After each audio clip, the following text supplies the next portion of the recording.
It's Tuesday, July 15th. I'm Jim Check with Now Media.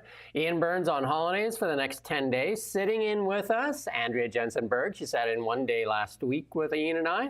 And we're going to kick it off today with the really big show. Beautiful day in the Okanagan. Beautiful day. You ready to go? You ready to go? Yeah, a little bit nervous, or you're good to go? No, I'm good to go. Lots to talk about today. Carney set to meet with Cabinet. Finance Minister looking for ideas from you. Carney's conflicts are many. Are Canada's elections fair? Job Minister's sorry. Trump gives Putin 50 days. Inflation comes in a little hotter.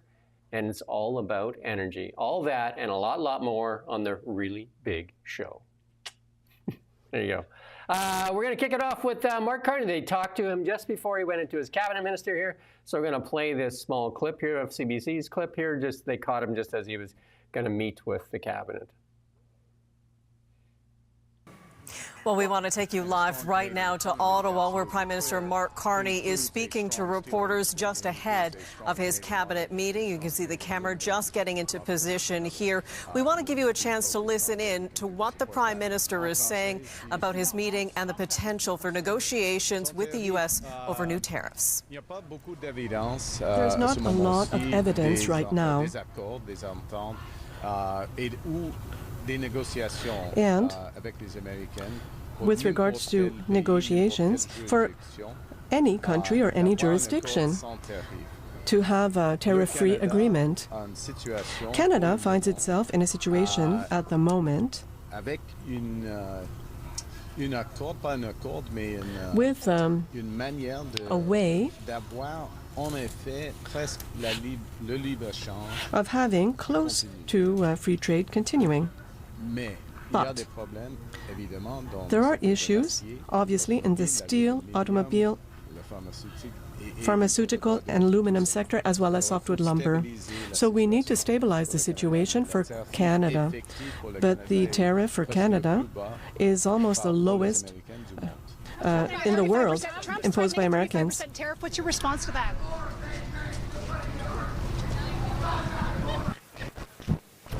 There you go.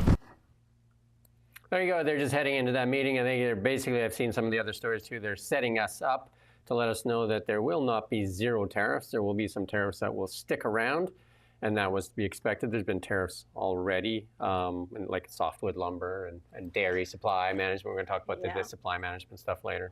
His French is getting a bit better, but I feel like he tailed off towards the end there. Didn't say anything really of substance, though, just kind of... Well, they're going into that. They're going into that meeting here, so we'll see what comes out of that meeting. But I think he spoke to his MPs that were in the beginning, sounding off on all these things and saying some very attacking kind of things at Trump. And now they've kind of like peeled that back. And I think he said to most of the MPs, like, shh, just let it. Just play out. And they've repealed their digital sales tax. They've conceded on the military spending. So I'm not sure exactly where they're standing up. Trump Elbows up? Elbows up. Francois Philippe Champagne, Canada's finance minister. We're going to play this clip here for you. Canada's new government has a mandate to be ambitious. We're facing a generational challenge and opportunity. In the fall, I'll table Canada's next federal budget, which will be designed to strengthen the economy, protect Canadians, and transform government. But before we do that, we want to hear from you. Starting today, consultations are open for you to share your ideas on Canada's economic future. Over the coming weeks, Secretary of State Long, Parliamentary Secretary Turnbull, and I will be meeting with Canadians from across the country to discuss key issues. Whether it's building one strong, united economy, protecting our country and sovereignty, or leading change by reinventing government for the 21st century, we want to hear from you. Your ideas will help us guide the choices we need to make as a nation. And together we'll build a Canada that's stronger, safer, and ready to lead in the 21st century. So please join the conversation. We look forward to hear from you. Francois Philippe Champagne, always in contention for Fool of the Day. Like, where is, first there's no budget, now there's a budget, but can you help us with the budget? We haven't had a budget for a long time here in Canada, so expecting ideas from Canadians, like I think you just show us the number. The simple thing that Canadians would like, I think, is the truth. Just the honest to God truth. Yeah, well, if you follow the link to give your opinions as well, there's like a thing, mail in or email in your letter, and then there's a questionnaire with 6 questions. And they're pretty, the first question is like day-to-day life in Canada. The second one is like the economy. And then the third one is about the military. But those are the only like 3 questions that they're asking. No, they always typically send out their surveys with very leading questions. And leading answers, yeah. So have a look at the survey for yourself. It's interesting. Yeah. But again, Francois Philippe Champagne, I think what Canadians would like the most is just the truth. How much are you going to spend? How big is the deficit? And what are we going to get for that deficit? And where's the cuts coming from? Well, look forward to fall 2025. Pierre Poilievre saying this ethics disclosure proves that it's not true. Prime Minister Carney says he does not have a connection to Brookfield, and at ethics disclosure proves that's not true. The Prime Minister must sell his large stock portfolio to avoid obvious conflicts of interest, and that's what Pierre Poilievre said yesterday. This is a meritocracy and not an aristocracy. Poilievre told reporters, we finally got to look at Prime Minister's many financial interests that he kept carefully hidden throughout the election, about which he had numerous falsehoods during the same campaign. The Prime Minister on Friday, in an ethics filing mandated by the Conflict of Interest Act, disclosed personal stock holdings in 606 companies, including government contractors and federally regulated corporations. Carney was not upfront or honest with Canadians during the election, said Poilievre. The Prime Minister's office did not comment. On March 26, Carney denied holding any stock. What I've done is put all my affairs in order well in advance. I own nothing but cash and personal real estate. That's not going to change in public life. And apparently that's not true. Carney's so-called blind trust isn't blind at all because he knows what he put in the trust. Chose his own trustee, was allowed to give trustee instructions such as don't sell anything, and the trustee is allowed to give him regular updates, and that's from Democracy Watch. Lots of conflicts there. Yeah. Well, what's that percentage? He owns how many? 0.3% are Canadian, 93% of this stuff is American. Yeah, I mean, it's a fundamental conflict of interest here, and I think you're right. They need the truth. You need to hold them accountable. Why was this information not published before the election? Because I think a lot of people, had they known this conflict of interest, might have thought a little bit differently about the, especially the narrative about Carney going up head-to-head against Trump. Like, are you really going to look for Canada's interests if you have this sort of financial portfolio? Well, moving Brookfield's headquarters to the U.S. as well. A lot of Buy Canadian, Stand Up for Canada, and the actions don't support the narrative that's being pushed. No, and I think I still hear from people on the street, oh, Carney's standing up to Trump, Carney's doing all this. And when you look at what's actually happened since he's been elected, we've conceded on many points. The steel and aluminum, I think it went up to 50% tariffs last month. But I don't think we've had any wins for Canada yet. No wins that I've seen, anyway. And here's more on the election. 120,641 mail-in ballots for the April election were never counted, according to Elections Canada. The agency earlier apologized for dumping uncounted ballots at BC returning office and mislabeling ballots in Quebec, writing that gave the Liberals that upset win. More than the 120,000 mail-in ballots issued for the April 28th general election were never counted, according to Elections Canada. The agency later apologized. Special ballots are used when elector votes by mail or when they vote in person at a local Elections Canada office. The agency wrote in a notice, data on special balloting voting kits. This does not include special ballots issued to voters. Yeah. Anyway, a total of over 1.3 million mail-in ballots were issued at voters' requests. Only 1.2 were counted. Elections Canada did not say whether the remaining 120,000 ballots went unused or were late returns. The agency on May 7th apologized for the 822 mail-in ballots cast in 74 contests nationwide that were left uncounted in a returning offices in Coquitlam, BC. And we still have that election that's up for debate, that one vote. Yeah. That is that the Bloc has challenged. And in that one, too, they actually had one that was sent back, so that should be a tie. It should be a by-election. So we're still waiting for that. And when you dig into these numbers, 822 votes lost, 74 ridings affected. The 74 ridings haven't been published. And if you look at the numbers, there's 3 ridings that were decided by tiny margins that 822 votes could easily sway. So you've got Terra Nova, the Peninsulas in Newfoundland and Labrador, won Anthony Germain Liberal, 12 votes was the margin.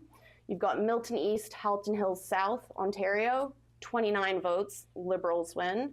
And then you've got Terrebonne in Quebec, which the margin was only 44 votes, and Liberals won that one as well. So 822 votes, depending on how they're split between the 74 ridings, could have made a difference in at least those 3 as well. Lots to talk about there for sure. And then they're pushing for this 16-year-old balloting again. And Dan Elvis put out this tweet and says he doesn't support that. I do not support changing the current voting age of 18 to 16. As a parent, I do not want partisan politics pushing into our high schools as politicians and parties pursue votes.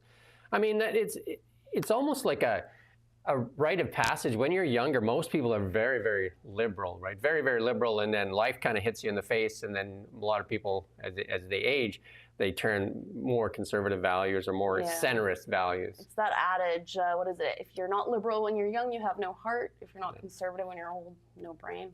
There you go. So it's an idealistic word, and of course, obviously, the Liberals would like to see that voting age change because, young people typically skew further to the left. Yeah, 100%. But I do agree that I think keeping the voting age out of the mandatory school age is an intelligent decision. Yeah, and this one here is just this chaos here. The Labour Department, a briefing note to Minister Patty Hadju, acknowledged young job seekers face economic shocks, including rising unemployment. The note made no mention of the Cabinet's decision to allow over 1 million foreign students into the workforce. And this is this out of control immigration policy that has affected our youth employment. It's affected our housing crisis. It's affected our health care. The government recognizes young people are the first to feel the impact of economic shocks. Youth employment is on the rise. Youth employment is typically double that of core-aged adults.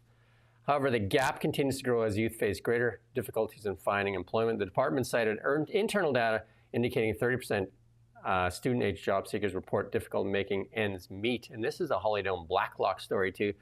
The unemployment rate for job seekers aged 15 to 24 averages 14.2% nationwide, according to the latest labor force surveys released on Friday by StatsCan.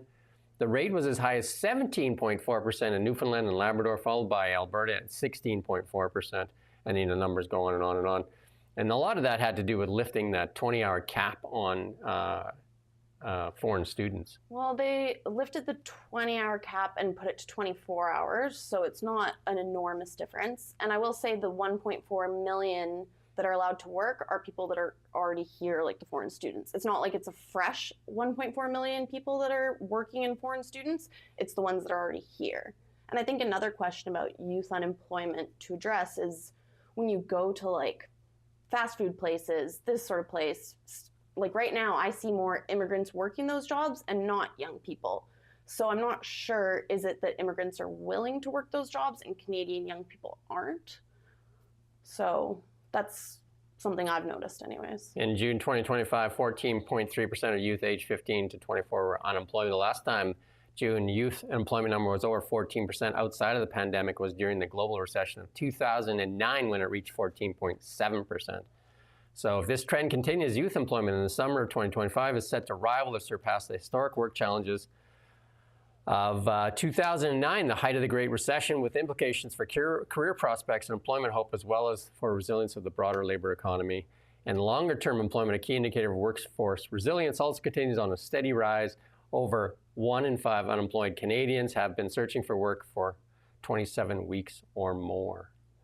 I think Canada needs to focus on empowering our youth to enter the job market and to go into trades, things we need. Well, a lot of the stuff points to the record immigration numbers as well. I mean, they were through the roof. And another part of the sector that was affected was that the colleges and universities really liked it. The Department of Immigration, in a report to the Senate, said foreign students contributed billions to the economy, mainly through tuition. The report did not mention costs cited by other federal analysts, including impacts on rents. In 2022, the most recent and complete data available, the economic contribution of international students to Canada was $37.3 billion. It's almost like we ran an economy on that. Almost. So the economic contribution corresponds to a population of more than 800,000 international students in 2022, and that number went up in 23 and 24, right? Yeah. And the schools are really hurting right now. We did that story just recently about one of the colleges in Ontario laying off 10,000 people. So they cut off that tap, cut off the funding, and cuts off the money supply. And it reminds me of the Airbnb laws in BC in a way where you created this economy and then you've just slashed it without much warning to the universities. Just like here, you slashed this opportunity for people, like there wasn't even a year's notice. People had incomes lined up for the summer that disappeared. I think it's similar to the universities where whether or not you think it was correct that we created this economy, just slashing it from under them isn't... I mean, there was complaints in the past of many Canadian residents not getting access to colleges and universities because of numbers, and then well, if an international an international student pays more, so the university prioritized the foreign students over Canadians. Precisely, and then our young people are having trouble finding jobs. Maybe they had trouble getting into the education system due to this policy. And strong population growth in recent years also boosted demand for housing, or said the report. This is adding existing pressure to house prices and rents. Obviously, this is just basic economics, right? High demand, low supply, drives prices up, right? Yeah. Same for everything, right? I mean, and they denied it forever, right? And then this one is like super, super complicated and super messy. And the dairy quotas, the supply management stuff here in Canada. And Elizabeth May poking her head up, the only representative for the Green Party on the federal level. She said, fight to the finish on the quota, and Parliament will never allow Cabinet to trade away dairy quotas, said Elizabeth May. We have to stand up, the party leader told reporters at the U.S. against the U.S. after they cited protection of Canada dairy industry is unfair. And so Elizabeth May making her voice heard. And then there's a CBC interview on supply management, and there's some interesting comments. We're going to play about 2 minutes of this clip here. And for measures like supply management, which protect dairy, eggs, and poultry farmers, as well as prices. So let's dig deeper into that part of the story with our next guest, David Clement. He is the North American Affairs Manager for Consumer Choice Centre, and he's joining us today from Burlington, Ontario. David, thank you so much for making time for us. Thank you very much for having me. So, David, let's talk about supply management in Canada and where you stand on its protection and its positioning. So it is a program that should have been axed long ago for two reasons. The first, obviously, is the trade irritant. It's important to highlight to viewers that the issue of supply management has been a problem for Canada as a trading nation in every trade negotiation going back to NAFTA. It's the reason why the potential agreement with the UK fell through. It's the reason why European countries have been slow to ratify CETA. It was a grievance under the first Trump administration, under the Biden administration, and here it is again. The second reason why we should get rid of it is because it artificially inflates prices for Canadians on staple food items while we're in the midst of having record numbers of Canadians line up at food banks. So it's a bad policy on its own in terms of domestically and the mechanism in which and how it inflates prices, but it's also a major trade irritant, obviously, for the president. I understand a lot of Canadians might get have negative emotions about the president, understandably so. But this is an instance where he's right, and it's an instance where other world leaders have expressed the same concerns about supply management. Let me ask you, David. There you go. You can go watch that full clip on CBC if you so choose. I think this is a very contentious thing. They put it into law, and the Conservatives agree with the Liberals. They want to protect the dairy industry here in Canada, which is basically Quebec and Ontario. And this is a messy one. The food professor came out as well, and he said there's a Chinese-owned milk plant in Kingston built to produce baby formula. That's part of this supply management thing as well. Yeah, that was an interesting story I'd like to dig more into, that they're creating baby formula and that the Chinese invested a lot of money into this plant. Yeah, but they're setting you up again there. $332 million. Yeah, it's like, it's a trade irritant. Well, it's been brought up by more than just the Americans. Yeah, exactly. But I think it's also important to maintain our dairy industry in Canada. Like, is this necessary to keep it going? Because I think we saw during the pandemic, you do want to rely on your own nation for things like that. And dairy is a pretty base need. Well, I mean, according to the food professor here, the support per Canadian dairy farmer approximately $92,000. And then the Americans are supporting their U.S. Dairy farmers for $74,000. So this is a messy one for sure. And we're going to see where it all plays out, because it's going to be part of the trade talks that the Canada and the U.S. are undertaking right now. And the cabinet's meeting with Carney right now to see what they do. And the supply management contracts are going to come up for sure. The other thing is Canadian milk is healthier for us. Like, we don't have the same GMOs that the American milk has. So there's also that question of protecting the population's health. If you let dairy products in from all these other countries, how are you going to regulate the quality? Yeah, the argument kind of falls apart when we allow a Chinese company to operate one of the larger baby formula things here in Canada. Yeah, it's a bit hypocritical. Canada, this is a CTV news story. Canada needs a major increase in warfighters, military analyst says. No SHIT Shorelock there. We have given our military old equipment. We have old bases. We pay them really badly, poorly, and what did we get for it? We get people that don't want to join our military. And then we did that survey we reported on that survey just recently, where more than half Canadians said that they wouldn't even sign up to protect the country. So how's that? Yeah, I don't know. I don't think it's necessarily bad that Canadians are anti-war, but we have made the concession to the U.S. now that we're going to increase our military. So how are we going to do that with all this? How are we going to convince youth to join the military when we have old tech jets that are 40 years old? We have 4 submarines. Only one is working. And it's a diesel submarine. Our equipment is really old. Yeah, we're not really. We pay them poorly. I don't know. Sign up. It's a pretty risky job. And the Americans are seeing record enrollment in their military. Completely different story. Completely different story. And our military is under, I think we're under about by 15,000 of what we say our full complement is, about 76,000. I think we're around 55,000. We've done this story over and over and over again. So we're very, very tiny military, very tiny compared to the Americans or many of the military forces in the world. Well, yeah, we're not even really, it's not really a military, if you think about it. If you go to war as yourself, Canada, you're not going to be able to fight many countries. You're in addition to someone else's military. But the government knows how to spend money on bureaucrats. So this is from the Taxpayers Federation, Franco. The PBO report shows federal bureaucracy continues to balloon. We're going to play a small clip here.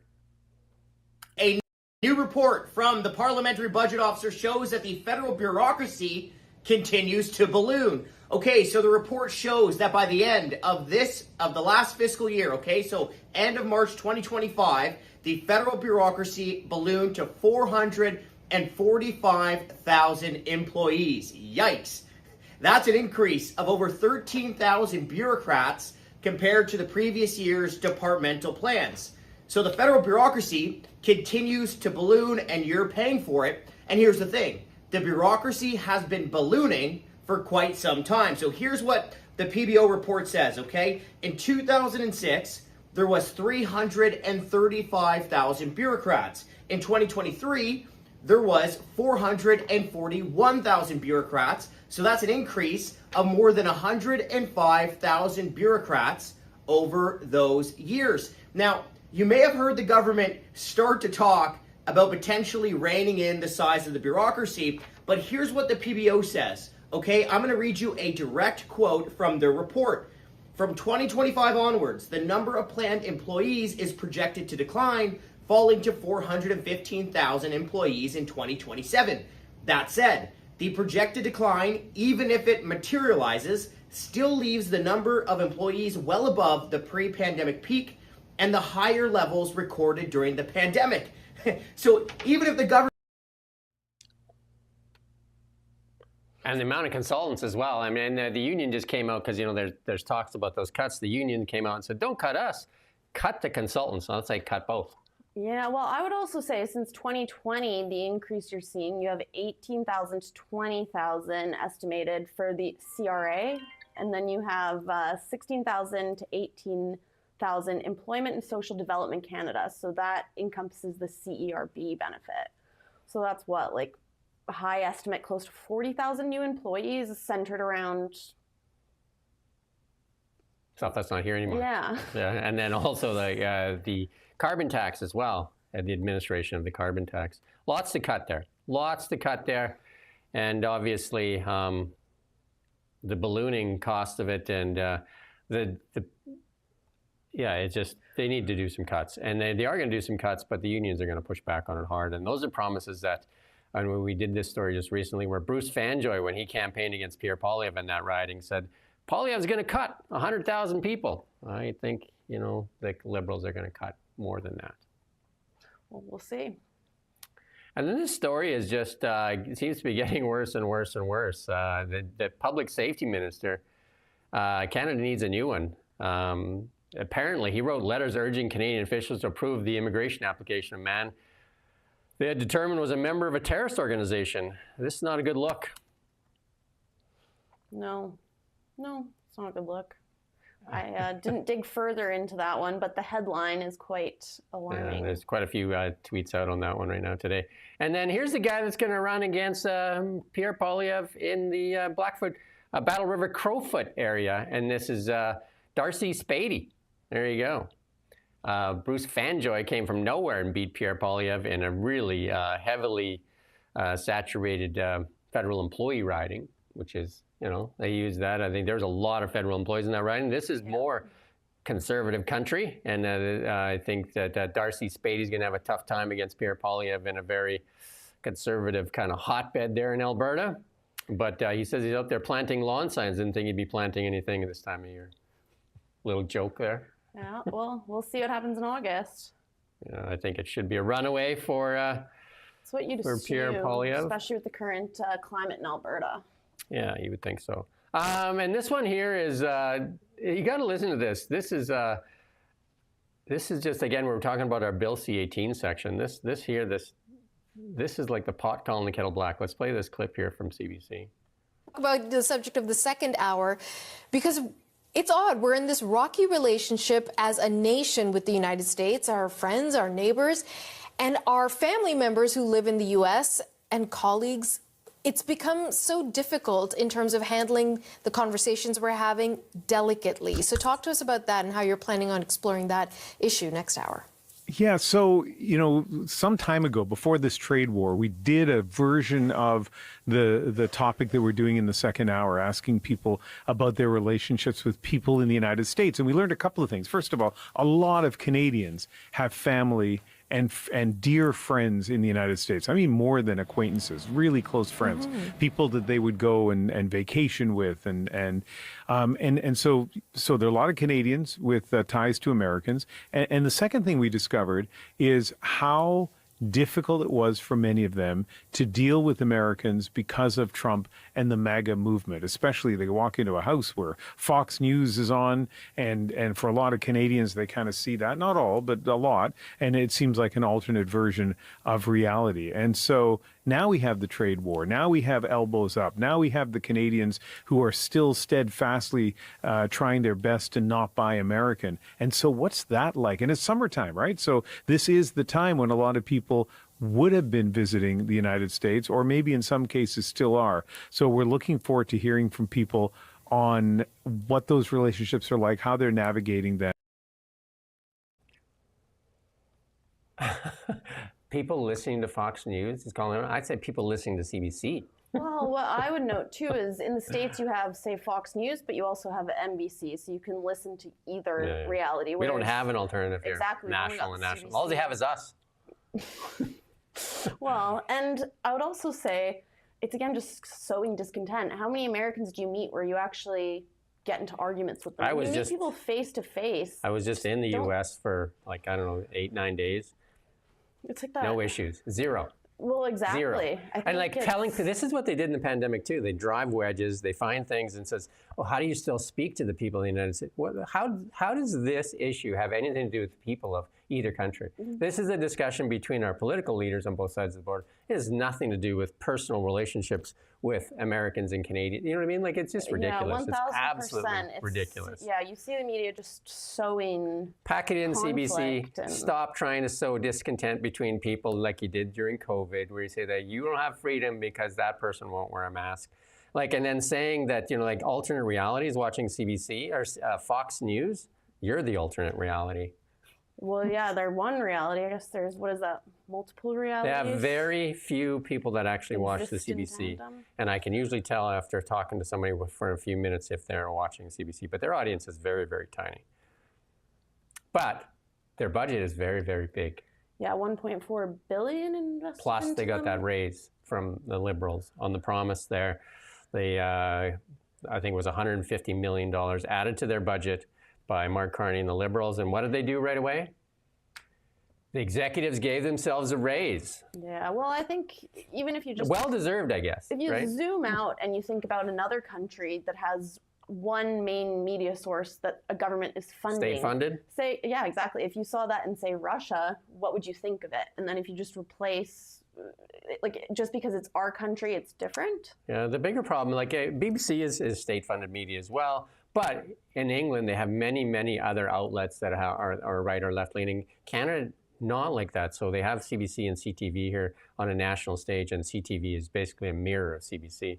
So, well, I mean... And furthermore, you can't even share alternate news sources on social media anymore. So Bill C-18, that's what we're talking about. Bill C-18 is crippling local independent media. Close to 100 outlets have failed since the introduction of Bill C-18 over 2 years ago now, and it was given royal assent. So, and at the same time, the Liberals who said they would boycott Meta have now spent over $5 million advertising, which they say it's important to get their message out on the Meta platforms. And we would agree with that because we had an audience of 200,000 that we earned over 10 years serving this community that we cannot access.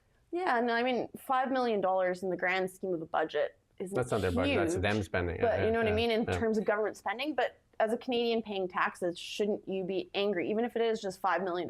So you it's hypocritical. Cut off the ability to share news, and then you're using our money to pay Facebook. Correct. And this is you know, people, this is all over X, and this is an opinion piece that was supposedly on the Globe and Mail. It says, let's free ourselves of the U.S. and forge closer ties to China. It got some really big reaction. Turns out, it sounds like this was fake, and it's still on their X account, though. Like, I don't know, haven't they pulled it on? They said they were hacked, and that this wasn't a real story, but it's all over the place, and it's not a good look at if they got hacked. Why is it still on their X account? So did their website get hacked at the same time? Because I just went there and I clicked on the link and it went to their website as well. Yeah, I was reading the story, what, an hour ago? It was still up, so... So weird. And you accidentally wrote a whole story? Like... Yeah, anyway. And then this other one here, CBC is all for transparency, and they got a bit of a mess here, and they were trying to block, we've done this story quite a few times too, they're trying to block coverage of this story. They said it should be shielded, but they lost that there, so. Yeah, and the story they're talking about that's shielded is the reporter, what was his name, Travis something. Yeah. And how he's alleging that the CBC has like deep corruption, basically, not platforming conservative people. Yeah. So we'll see how it plays out. We shall see. And then we're moving on to international news, and Trump met with the NATO head there, and he also gave Vladimir Putin of Russia a 50-day ultimatum that changes everything. NATO, the biggest weapons deal in history, was announced as well, and Europe is paying 100% of that bill. And there you go. So lots there from Trump on Putin. Yeah, and he's threatening 100% tariffs on Russia. So, and he's going to feed all kinds of weapons into NATO, including the Patriot missiles. Yeah, I mean, it's something I'm disappointed with. I was hoping with Trump we would see this war end sooner. So hopefully this brings a resolution. We will see. And then no sanctions proposed for Ukraine, though. I feel like they're really incentivizing Russia while still planning to fund Ukraine. So that's also an interesting playing dynamic. Both sides. Yeah.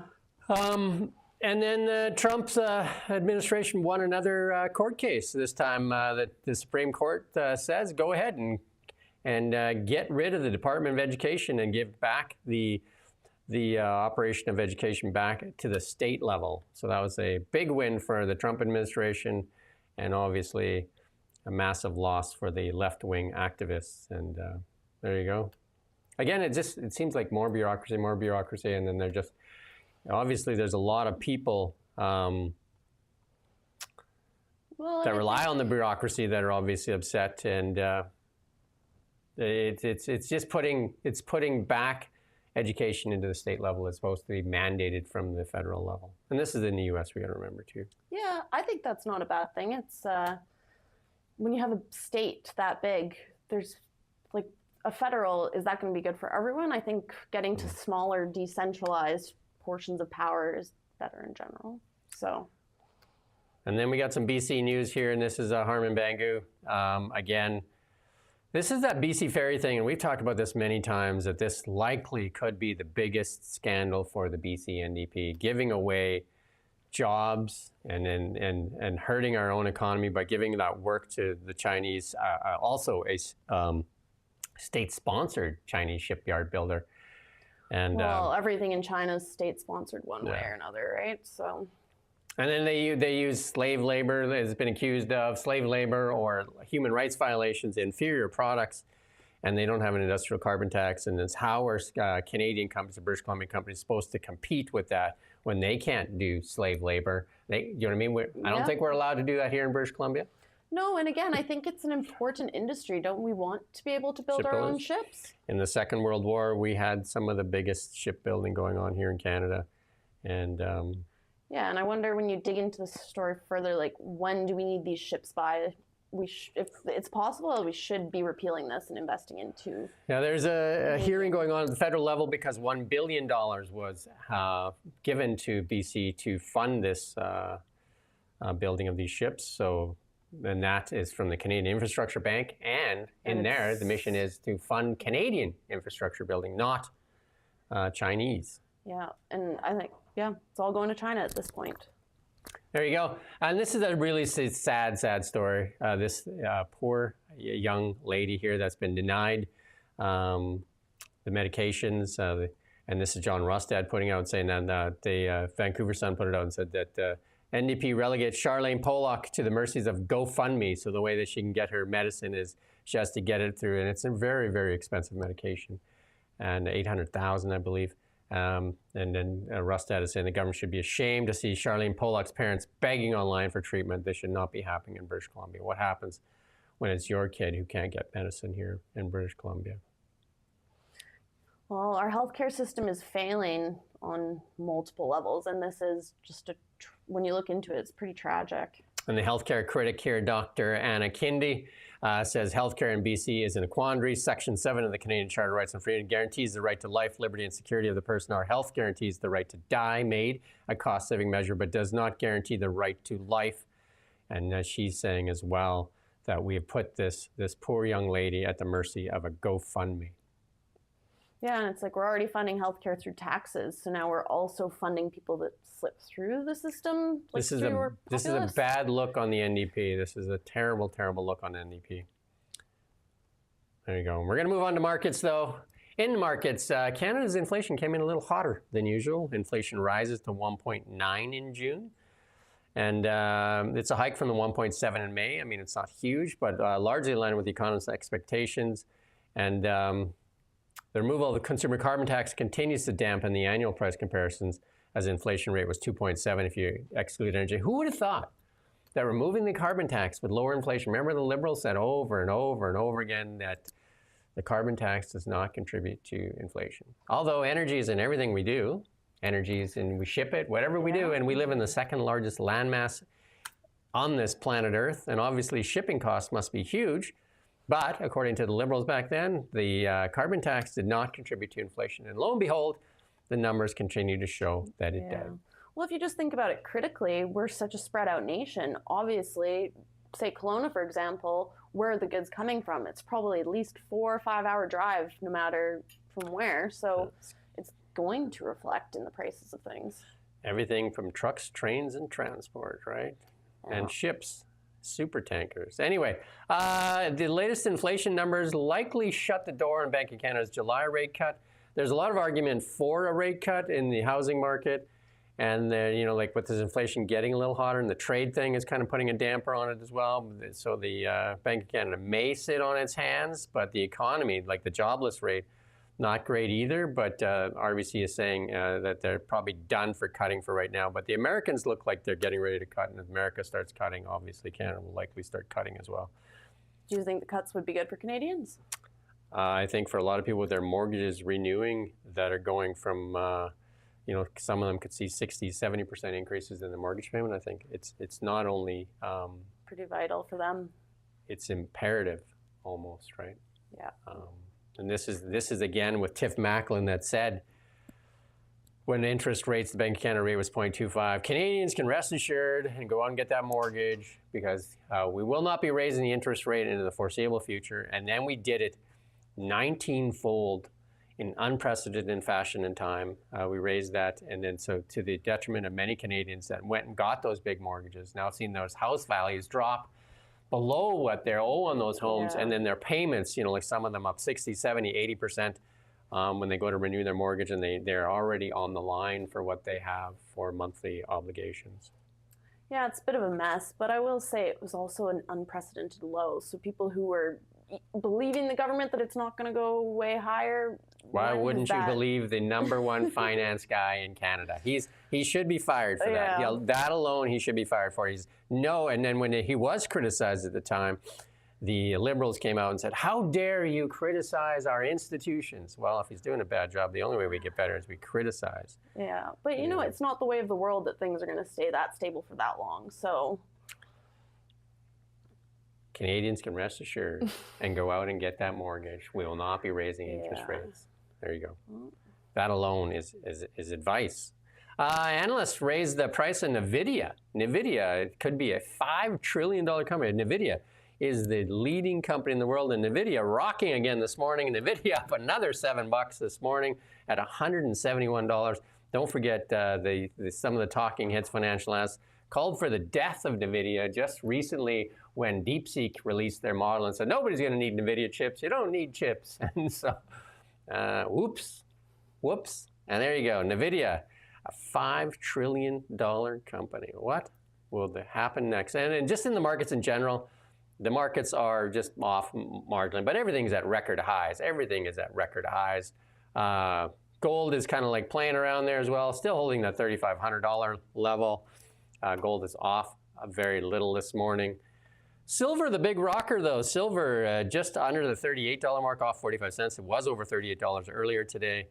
And Bitcoin continues to demonstrate strength, off a bit after hitting 120,000. Now Bitcoin, that's in American dollars, is around 117. But it's a big week for we'll come back to the Bitcoin thing in a bit. But Apple makes a deal with the materials for rare earths. And you're going to see some of these big companies go right directly to the suppliers. Like Tesla's making its own lithium now. It has its own lithium refining thing because they want access and they want surety in the supply chain. And we're talking about crypto. Here you go. Trump just posted this. Bitcoin and crypto about to explode in the coming months. There's people calling for crypto to go to 250. Well, there's people calling it to go for some like crazy numbers. We did the Bitcoin show here a while back, season 1, and I just learned that we're going to be doing season 2 here starting Thursday. The Bitcoin show comes back to Now Media, and we've been talking about Bitcoin for quite a while here. You won't see that on most national outlets and that, but we talk about Bitcoin here quite a bit. The wind is in the sails of Bitcoin, and Trump put it as happy crypto week. the House will vote on this tremendous bill. Everything's always tremendous, right? Tremendous. So there you go. So they want to make crypto like the hotbed there in the United States. And then we have our own mayor here in Vancouver that wants to make Vancouver the hotbed for Bitcoin as well. And Pierre Poilievre promoted Bitcoin when he was running for the leadership, and Justin Trudeau made fun of him. Then I think crypto fell down a bit, but obviously Pierre Poilievre, in his disclosure, he disclosed that he had about 10,000 worth of Bitcoin, which is probably worth a lot more now today if he still owns it. Yep.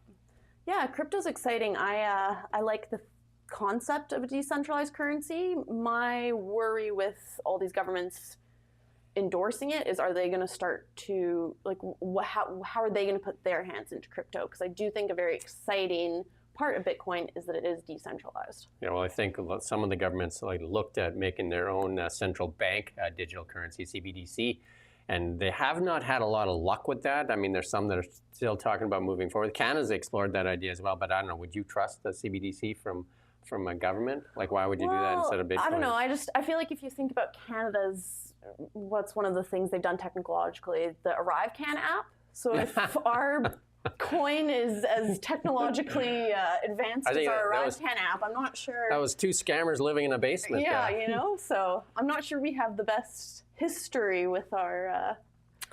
Chamath here, and we say this over and over and over again on this show. Energy is everything. It's all about energy. And Chamath put this out here. The big problem with this graph is that AI gets reduced to computation power. Chamath was an immigrant from, I can't remember now, from Somalia, was it?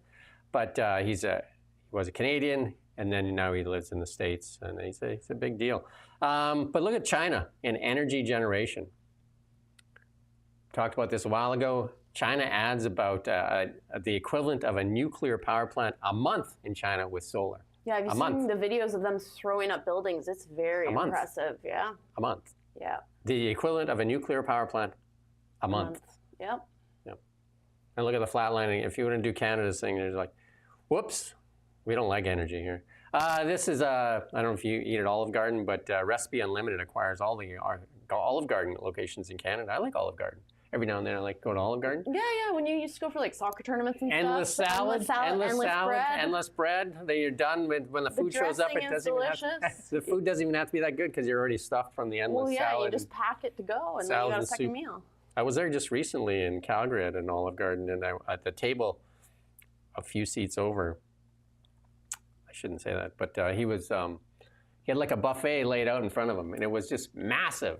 And he pulled out of his bag, he pulled out a couple of Red Bulls. So he was chugging Red Bulls as he was chowing down. And he was, you could tell he frequented quite often because it was like that old Monty Python skit, Life of Brian, where the guy was very, very large and had the puke bucket. Do you remember that scene? Olive Garden, the breadsticks. Go there for the salad and the breadsticks, and then just get the cheapest meal on the menu because you don't need it. There you go. On to our technology and transportation section here. Grok 4. Grok 4, I've been using it. It's just crazy good. Have you tried Grok 4 yet? I haven't tried Grok 4 yet, no. I'll tell you share a couple of insights with Grok 4 for me. I went to Calgary just this past couple days, and I went to buy some tires for my daughter's car, and they were used tires. And then I looked at them, I thought, oh, they're pretty good. So I uploaded the pictures to Grok 4, and I said, what do you think of these tires? And Grok 4 said, do not buy them. Yeah. They're bald on the edges. He said, the tires, if the tire shop won't install them. And I was like, huh, thanks, Grok. Yeah, save me some money. Because I said that to the guy, and the guy said, well, you still got the other part of the tire. And I said, well, they won't put them on, though. Yeah, right? Because they're bald on one side, because obviously there was a toe in. And the other thing, I drank Red Bull. Talking Red Bull, I drank it when I usually drive by myself, and I drove to Calgary, and then I couldn't fall asleep. So then I used Grok 4 to asked it to tell me a bedtime story and calm anxiety, like from all the Red Bull, and it actually put me to sleep. Like, it's absolutely crazy. I wouldn't recommend Red Bull for anyone. I think that's. I think I need to not do Red Bull because then I can't sleep for like 24 hours. Was it worth the drive? And then Elon Musk put this out here that Grok is actually killing it. Like, you got a 4.9 average rate. And I advise you to go try it. It's absolutely crazy. And I haven't tried this yet. Apparently, there's Grok companions now. This is actually a video. I'm going to try it out later today here. Get your own manga, girl? I guess so. And Meta is building, ready for this, a 5 gigawatt data center. We can put this thing up here, the next one. Look at that. It's overlaid over Manhattan. That's the size of their data center they're going to build. Well, if you're fueling AI, I mean, you're going to need... And then you ask how much is 5 gigawatts of energy in comparison? How much? 20 times more than the electricity annually needed for the city of Kelowna. 20 times. Yeah. Well, that's the thing is energy's going nowhere. Just a data center. I think people, when Energy they think is AI, everything. they don't think we're going to need so much more energy for this processing. So energy's going nowhere. If you want to be a leader in the world, AI is the future, and Canada needs to embrace its energy, not suppress it. Amazon begins mega city. An AI data center in Indiana. Project Rainier spans 1,200 acres, and they're going to use a paltry 2.2 gigawatts of computing power for their AI thing. Elon Musk built that Colossus Center, and he did it in just a short period of time that Jensen Huang of NVIDIA said nobody could have done that other than Elon Musk. And NVIDIA CEO Jensen Huang said AI creates jobs, not eliminates them, so he says we need to embrace it. And here's a thing that has connection to Brookfield. Alphabet, which is Google, reached a $3 billion deal to access hydroelectric power from Brookfield Asset Management, that renewables arm. Look at that, eh? Well, and it's interesting, too, because we talk about Canada and we need to bring down our emissions, we need to bring this down, and then you see in the States them increasing. So... Oh. And then the good news in Canada, you can now buy a Tesla Model Y. They took the tariffs off, well, because they're coming from Giga Berlin. So only the Model Y right now, so the rest of them still have tariffs on them. But you can, the best-selling car in the world last year, I think it was the Model Y, not EV car, but just car in general. And you can now, I was at the Tesla event here, and they kind of like their grand opening here in Kelowna. There's quite a few people there. It was actually a lot of people looking at it. So, and then, Canada said they were going to punish Tesla because Elon Musk was friends with Trump. Turns out they don't need Canada that much. They just opened up, this is the first foray into India. So this is their first showroom opening up in India. That's a huge market. And if you think about a market, India's market is very, very tariffed. Very hard to get into that market. Very, very, and obviously Elon Musk did. He made a deal with India. Yeah. Well, yeah. What's India's population to Canada? Like 800% more? I can't do that math. You can't do that math? No, so I can't do that math on my head. We have 40 million people. They have like 1.8 billion. Yeah. So what's the rundown on those numbers? How much bigger is their market? Huge. I don't know that number. You can ask your friend Grok there, right? Yeah. I didn't get a health one today, unless you got something here, but we are. Well, I think, health, I don't have any national or provincial news. It's good that the children's, the pediatric ward in Kelowna is opening up to any degree. That's positive for healthcare, but. There you go. I'll give you one for health. Don't drink Red Bull. You can't fall asleep. If you need to stay awake. Oh. Anyway, I think I'm over it. But I used to when I drive, so I'll maybe just do double shots of caffeine or something like that. Yeah, maybe. Eli, we're into our Are You Serious section. And then this one here, Elon Musk, never one to resist a joke, right? Bigger, longer, and uncut as he increased the range or the operating area of robotaxi. Do you have that slide? Nope. There you go. Elon Musk just opened up Tesla robotaxi app in the geofence area in Austin, and can you see it? You're longer and uncut. Oh, there we go. That's the joke. There you go. There's the joke. He also is opening up that school in Texas, the Texas Institute of Technology School. TITS. That's the one. TITS. There you go, Elon. And you're quite familiar with this part here. The Babylon Bee is a great satire place. The 150-pound Jabba the Hutt, I think that was the guy that was at the Olive Garden, denies using Ozempic. Is that ET now? I don't know, like Ozempic. Yeah, Ozempic's exciting. I think peptide research is if we're talking about health, I think peptides are kind of the forefront of health right now. Ozempic is obviously the one everyone knows the most about. Barbie even knows about it. Barbie's on Ozempic. Mattel introduces new Ozempic Barbie with syringe and detachable belly. So you can give your doll a shot and then pull off the belly. Oh my goodness. I feel like Babylon Bee is like the, what was that one back in the day, Hard Times News or something? No, I don't. And then California, Gavin Newsom saying that nobody's leaving California. And then this is the best meme of the day when Californians there and they said, the weather is so good though. As you know, like they're walking around in chaos. I was just in California, and it depends on where you go in California. I did not go right into San Francisco. I was in the Silicon Valley area there, and it's absolutely beautiful. You don't see any of that there, but I did see a lot of the insides of In-N-Out Burger. Big fan of the In-N-Out Burger. Well, that's the first show you and I have done together. So how's that? Yeah, I think it went pretty well. There you go.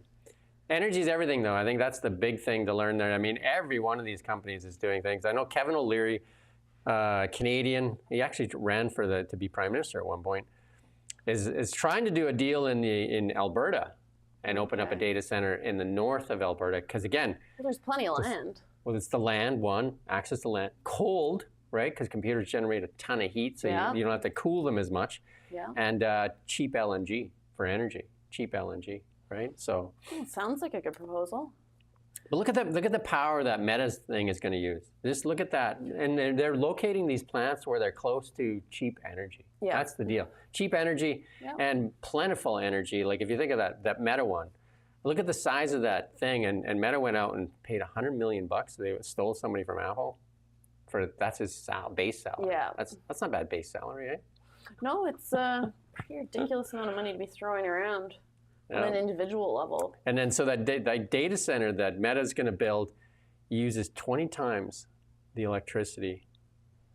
Well, yeah, I think that's just it, is we're seeing globally more energy used while we're still using the energy that we have in Canada. Let's capitalize on that, I think.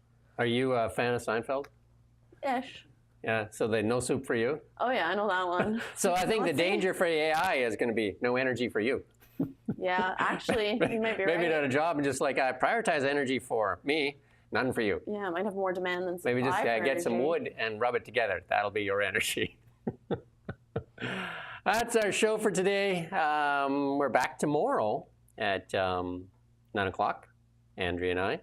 And then later today, I have John Carpe on. John Carpe, we're going to talk. He's from the constitutional freedoms thing, and we're going to talk about the stuff that's going on in Nanaimo City Councils.